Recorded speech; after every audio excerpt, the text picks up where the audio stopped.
gotta delete my Twitter account and disappear and never return. Hello everybody, welcome back to another episode of Business Blaze. In this one is one you might have heard of. I titled it the Starbucks social media storm because, well, that's what it was. But remember the Race Together thing? This was pretty recent. I think it was 2015. Anyway, Danny's put us together an article about it. We're going to read it together, go through it together, and explore. Picture the scene. You're standing at the front of the early morning queue at Starbucks, patiently waiting for your hit of coffee to arrive and hoping you have enough time to slurp down most of it before you dash out of the door to catch the train. If you're somebody like me, somebody like Danny, you're probably going for a simple Americano. If you're a bit more like Simon, you've probably gone for a Frappuccino with whipped cream and cookie crumble topping. What the Danny? What about me makes Danny think that I would have a Frappuccino with whipped cream and cookie crumble topping? Look, Danny, I even drink on this very channel this cup of just a regular Brackness Black Nespresso coffee. Whatever your choice of poison, you're now watching the barista scribble your name on the cup and hoping that he spells it right. Today he's scribbling something else there too. The words race together. It's too early in the morning to figure out why. Maybe Starbucks are involved in some kind of long-distance marathon charity campaign or something like that.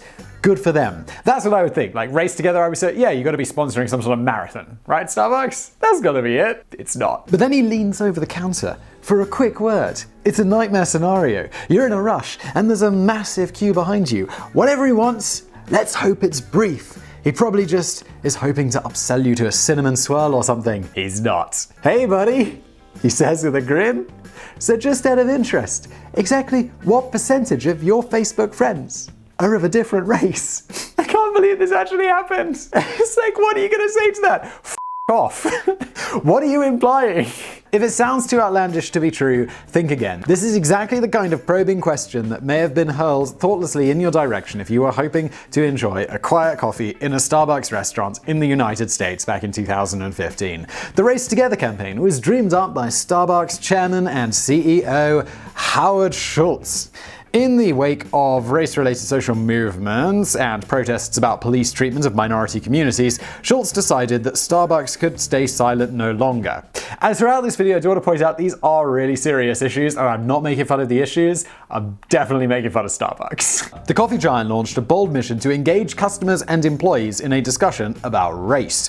The reasoning behind the idea is that coffee shops were traditionally seen as a venue in which everyday people can discuss topical issues that matter over a nice cafe latte. Yeah, like what, maybe around the turn of the last century. Today it's like, hi, yeah, I'll have a cappuccino, please. Fast as possible, and then I will leave. If I'm in a coffee shop, staying there, I'm engaged in conversation with my laptop. So, why not seize the opportunity to get everyone thinking and talking about race relations? Starbucks were clearly not attempting to rid the world of racism overnight. Oh, come on, Starbucks, you could at least try. They were simply trying to raise awareness and open up a wider national discussion in response to some of the racially charged issues that were dominating the American media. Unfortunately, the whole thing foamed over into one of the most lampooned campaigns of all time and quickly became the laughingstock of social media. I think we've got some Danny said he included some tweets a little bit later on. Stay tuned. The campaign focused around the publication of an insert in USA Today, in which Starbucks revealed how 12,000 baristas were now dishing out some handy race-tackling conversation starters with your coffee orders. How is this?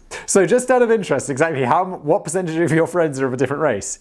How is that a conversation starter? This is so cringe. Believe it or not, the Facebook percentage question was one of the top 10 questions that the company was officially advising baristas to ask customers as they stood in line waiting for their flat white. Other gems included asking them how many times you'd visited the home of someone of a different race in the last year, how many times you'd recently eaten a meal with someone of a different race, and exactly how many friends of your children and parents have a different race. Oh, hang on, let me check my racial diversity friends spreadsheet. Oh yes, I last had a meal with John. Let's start to unpick some of the many problems here. I don't know about you, but the first instinctive reaction I'd have to a question would be that I don't have all the statistics at hand. Exactly.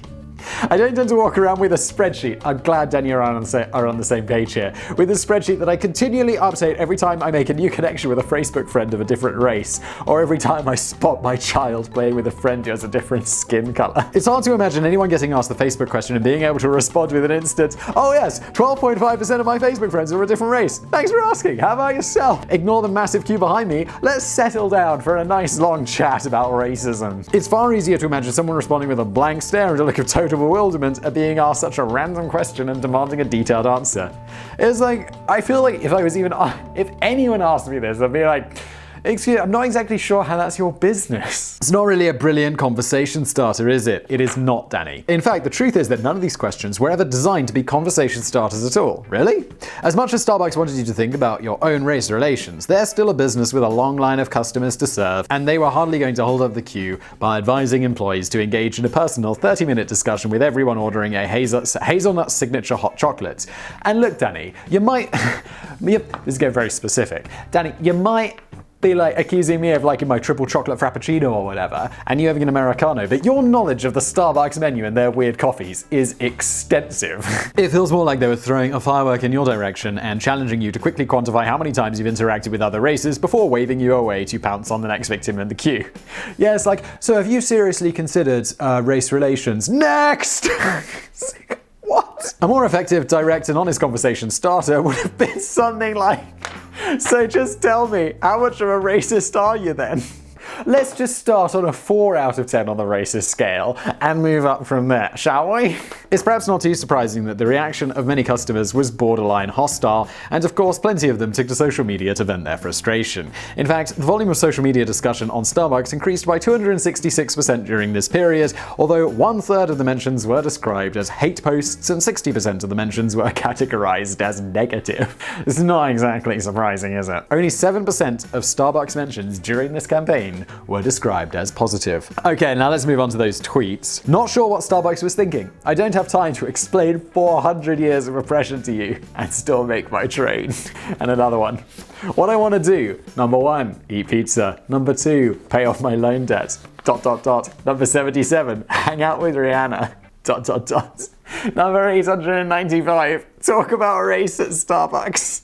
Being a barista is hard enough. Having to talk race together with a woman in Lululemon pants while pouring pumpkin spice is just cruel. What are Lululemon pants? I know that's what Americans call trousers. I'm not confused about the pants part. What is Lululemon? Am I just ridiculously out of touch? Or is this like a really specific women's fashion thing? Lululemon.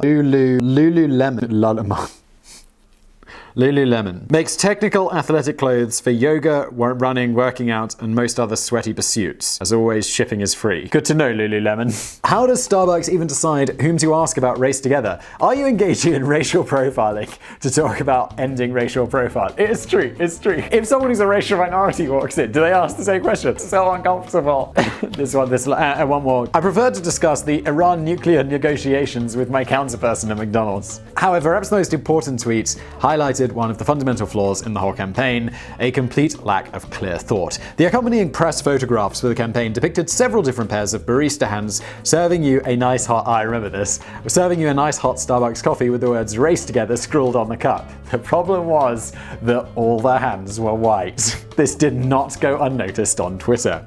Here's another tweet. Starbucks Race Together invites customers to talk about race. Uses only white hands in related photos. So, to go back and answer the question posed in that first tweet, what exactly were Starbucks thinking? To be fair to the company, their hearts were in the right place. It was just the execution that was lousy. It wasn't an idea that was just randomly plucked out of the air during a slow board meeting. Chairman Howard Schultz had been holding forums and town hall style meetings with Starbucks employees for quite some time to discuss how the company could raise awareness and create a national conversation about race-fueled headlines in the media.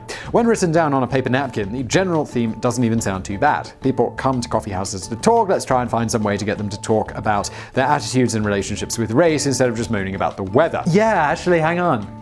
Written down on a napkin, it doesn't sound so bad. It's like, let's start a conversation about race. I get how that could be a positive thing. According to Schultz himself, the company should have spent more time reflecting on how it would look for a white billionaire to front a national dialogue on race. He noted, I'm not black. I haven't lived a life in which I was racially profiled. I wasn't discriminated.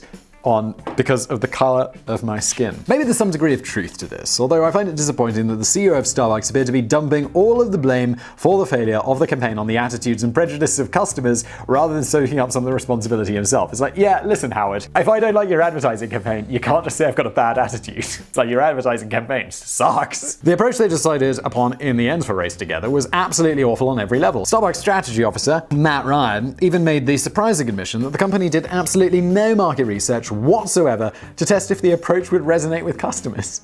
Absolutely no market research whatsoever. You're a multi-billion dollar company. I did market research for this video to see if it would be one that would be successful. Starbucks, you could make more of an effort. Come on, Matt. It might have been a good move to encourage friends and family to talk to each other about race over a coffee, but no one wanted to have that potentially tense conversation with a barista while standing in a busy queue of complete strangers. Yeah, can you imagine being like standing there and the guy like is waiting in the queue and he's like, come on, I gotta go. And the barista's like, ask you a question like, how many of your Facebook friends are of a racial minority? The guy might be like, what the is going on? The conversation starters didn't so much stimulate a valuable conversation as create a baffling conversation cul-de-sac in which customers were challenged to convert people they knew of different races into percentages. The all-white and marketing was obviously a bit of a misfire as well, as was some of the accompanying tone-deaf press releases which seemed to herald Howard Schultz as the Starbucks savior sent from the coffee heavens to cure America of racism. How did that go? The damage control left a lot to be desired too, following the social media savaging. Schultz initially stuck to his guns and seemed to imply that customers just needed to get on board with a challenging and difficult topic. Meanwhile, Starbucks Communications Vice President Corey DeBroa deleted his own Twitter accounts after being challenged on the thinking behind the campaign. When Starbucks Vice President of Communications has to delete their Twitter account. Deleting a Twitter account is hardcore. That woman who said like, I'm going to Africa, I hope I don't get AIDS, in like a tweet. That's like the level of like, I gotta delete my Twitter account and disappear and never return. He later claimed that he was feeling personally attacked in a cascade of negativity, but it doesn't look good when a company's campaign designed to get people to engage in a discussion ends up with the communications vice president running away from social media. Yes, again, Danny and I are on the same page. Finally, despite their noble intentions, you can't help but think that Starbucks may not have been the perfect workplace to launch such an initiative. The company pays relatively low wages to a predominantly white employee base. 16 of the 19 people in Starbucks upper management are also white. The campaign may have felt more authentic if Starbucks had worked harder on putting its own house in order and addressing its own diversity issues before dishing out preachy messages to people who were just after a quiet coffee. Well said, Danny. Schultz concluded that the Race Together campaign did ironically start a national conversation, just not the one he originally envisaged. But despite the social media storm, it's worth noting that the campaign didn't ultimately do much damage to the company in the long term. In fact, during the financial quarter in which the short-lived campaign frothed over into fiasco, Starbucks revenue increased by 18%. There's no such thing as bad publicity. So it turns out you can throw random race-related questions at your customers, and they'll keep coming back for more because they're addicted to your iced white chocolate mocha. Again, Danny, your knowledge of the Starbucks menu is extensive. So I really hope you enjoyed this video. If you did, smash that like button below, subscribe to this channel, hit that bell, it's new. Let me know what you thought of this video. Use the comments below if you got a suggestion for us. Again, also use the comments. And that's about it. I'll see you next time.